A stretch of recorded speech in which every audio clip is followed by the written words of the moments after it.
د تین مبارکه سوره چې د قرآن عظیم الشان 95 سوره ده په مکې معظمې کې رانازله شوې ده. 8 مبارک آیاتونه لري. تلاوت او پښتو ترجمه یې له لومړي آیت څخه اورئ. اعوذ بالله من الشیطان الرجیم.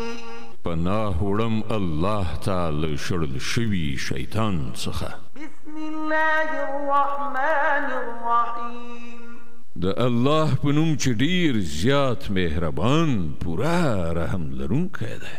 والتین والزیتون وطور سینین وهذا البلد الأمين لقد خلقنا الإنسان في أحسن تقويم. قسم په انځر او په زیتون او د سینا په غره او په دې له امن څخه ډک ښار مکې باندې په حقیقت کې موږ انسان تر ټولو نه په ډېره ښه بڼه او تر ټولو نه په مناسب هیئت پیدا کړ. ثم رددناه أسفل سافلين إلا الذين آمنوا وعملوا الصالحات فلهم أجر غير ممنون.